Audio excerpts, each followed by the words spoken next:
Hi friends, ഇതെൻ്റെ ഒരു personal സ്റ്റോറിയാണ്. താജ്മഹൽ പാലസ് മുംബൈയിൽ പോയ കഥ. എൻ്റെ ഏറ്റവും വലിയ ഡ്രീമുകളിലൊന്നായിരുന്നു.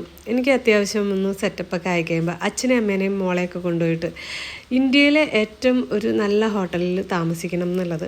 അങ്ങനെ ഞാനൊരു രത്തൻ ടാറ്റ ഫാനാണ്. ഞാൻ അദ്ദേഹത്തെ ഒത്തിരി റെസ്പെക്റ്റ് ചെയ്യുന്നു.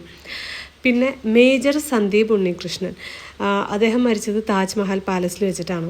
അങ്ങനെ ആ ഒരു ഫിലിം കണ്ടപ്പോഴാണ് ഇങ്ങനെ താജ്മഹൽ പാലസ് മുംബൈയിലുണ്ട് എന്നൊരു അറിവ് എനിക്ക് കിട്ടിയതും. അപ്പോൾ അന്ന് തൊട്ടേ എനിക്കും അവിടെ ഒന്ന് പോകണം എന്നുള്ളൊരു ചെറിയൊരു ആഗ്രഹം ഉണ്ടായി.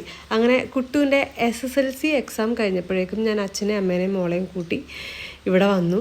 And it was amazing. കാരണം എൻ്റെ ലൈഫിലൊരു വലിയൊരു എക്സ്പീരിയൻസ് ആയിരുന്നു അവിടെ പോകാൻ പറ്റിയതും എല്ലാം. കാരണം അവിടെ വെൽക്കം ചെയ്യുന്ന രീതിയും പിന്നെ അവിടുത്തെ സ്റ്റാഫും എല്ലാം ഒന്ന് കാണേണ്ട കാഴ്ച തന്നെയായിരുന്നു.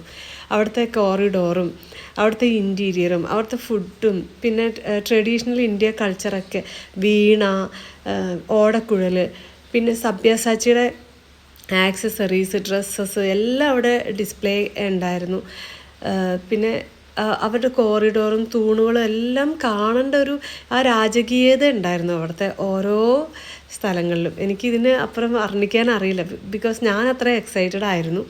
എനിക്ക് ഇന്നും കൊതി തീരാത്ത, മതി വരാത്ത ഒരു കാര്യമാണ് ഇന്ത്യ കണ്ടു തീർക്കുക എന്നുള്ളത്. And India is incredible and I love India.